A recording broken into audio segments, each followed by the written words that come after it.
सनातन धर्म का वास्तव में क्या अर्थ है? सनातन, जिसका अर्थ होता है जो हमेशा था, है और हमेशा रहेगा।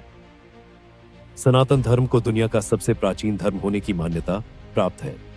धीरे धीरे इसे ही हिंदू धर्म कहा जाने लगा।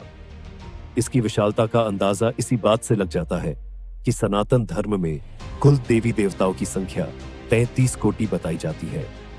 इसी 33 कोटि के आधार पर लोग इसमें 33 करोड़ देवी देवताओं के होने की बात कहते हैं, जो सुनने में कुछ अजीब सा लगता है। इस पर किसी को भी आश्चर्य हो सकता है। इसका कारण अधूरा ज्ञान है, जो हानिकारक हो सकता है। हिंदू धर्म में 33 करोड़ देवी देवताओं पर सबसे बड़ा मिथ क्या है? एक बहुत बड़ा मिथ है कि हिंदू धर्म में 33 करोड़ देवी देवता है। सभी के नाम और स्वरूप अलग अलग है। बातचीत और व्यंग्य में भी इस बात का कई बार जिक्र किया जाता है, लेकिन सच्चाई कुछ और है। दरअसल 33 करोड़ देवी देवता की बात कोरी कल्पना है। ये शब्दों का गलत अर्थ निकालने जैसा है। वास्तव में एक शब्द के दो अर्थ होने से ये भ्रम फैला है, जबकि शास्त्रों ने स्पष्ट लिखा है और व्याख्या करने वालों ने इसका गलत अर्थ निकालकर 33 करोड़ का आंकड़ा रख दिया। शास्त्रों में 33 करोड़ नहीं, 33 करोड़ देवी देवता नहीं होते। इसमें जो करोड़ शब्द है वो कई हजार लाख करोड़ वाला नहीं है, बल्कि इसमें जो करोड़ शब्द है उसका संस्कृति में अर्थ होता है कोटि, यानी प्रकार, मतलब 33 प्रकार के देवी देवता। अगर इंग्लिश में बात की जाए तो इसे हम टाइप और कैटेगरी भी कह सकते हैं, यानी 33 टाइप्स ऑफ गॉड। और कहीं ना कहीं इसका संबंध हमारी रीढ़ एच की हड्डी से भी हो सकता है, क्योंकि रीढ़ की हड्डी में 33 हड्डियां हैं। कोटि शब्द को ही बोलचाल की भाषा में करोड़ में बदल दिया गया। इसीलिए मान्यता प्रचलित हो गई कि कुल 33 करोड़ देवी देवता है।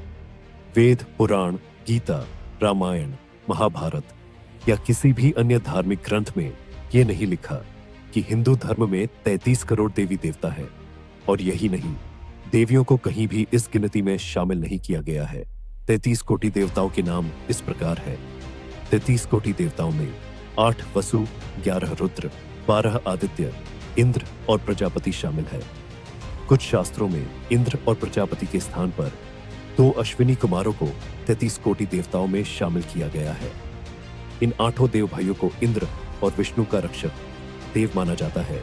वसु शब्द का अर्थ वसने वाला या वासी होता है। धरती को वसुंधरा भी कहते हैं।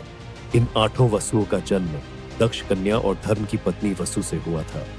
स्कंद पुराण के मुताबिक महिषासुर मर्दिनी दुर्गा के हाथों की अंगुलियां अष्ट वसुओं के तेज से ही बनी थी। 8 वसुओं के बारे में कहा जाता है कि ये 8 पदार्थों यानी एलिमेंट्स के समान है। आप समुद्र का प्रतीक है, ध्रुव नक्षत्रों का प्रतीक है, सोमचंद्र का प्रतीक है, धर पृथ्वी का प्रतीक है, अनिल अग्नि का प्रतीक है, एनल वायु का प्रतीक है, प्रत्युष सूर्य का प्रतीक है, प्रभाष आकाश का प्रतीक है।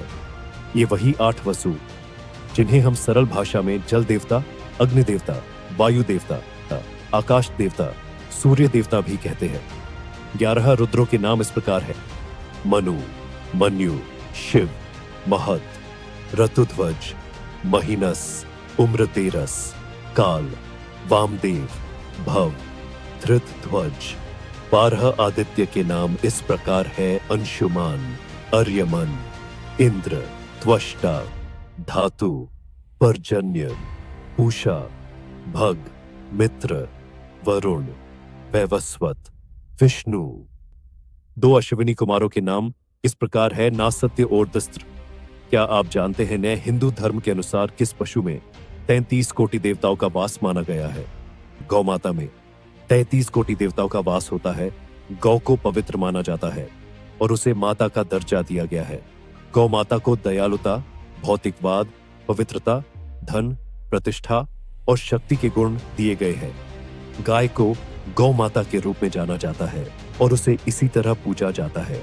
कहते हैं कि जो मनुष्य प्रातः स्नान करके गौ स्पर्श करता है वह पापों से मुक्त हो जाता है। संसार के सबसे प्राचीन ग्रंथ वेद है और वेदों में भी गौ माता की महत्ता और उसके अंग प्रत्यंग में दिव्य शक्तियां होने का वर्णन मिलता है। मान्यता है कि गौ माता के पैरों में लगी हुई मिट्टी का तिलक करने से तीर्थ स्नान का पुण्य मिलता है। यानी सनातन धर्म में गौ माता को दूध देने वाला एक निरा पशु न मानकर सदा से ही उसे देवताओं की प्रतिनिधि माना गया है। और गौ माता का एक रहस्य ये भी है कि ये आसानी से पानी में नहीं डूबती। जबकि भैंस डूब जाती है, क्या गौ माता के अंगों में 33 कोटि देवताओं का निवास होता है। पद्म पुराण के अनुसार गौ माता के मुख में चारों वेदों का निवास है।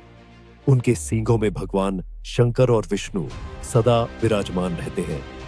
गौ माता के शरीर के अलग अलग अंगों में अलग अलग देवताओं का वास माना जाता है। गौ माता के मस्तक में ब्रह्मा का वास माना जाता है।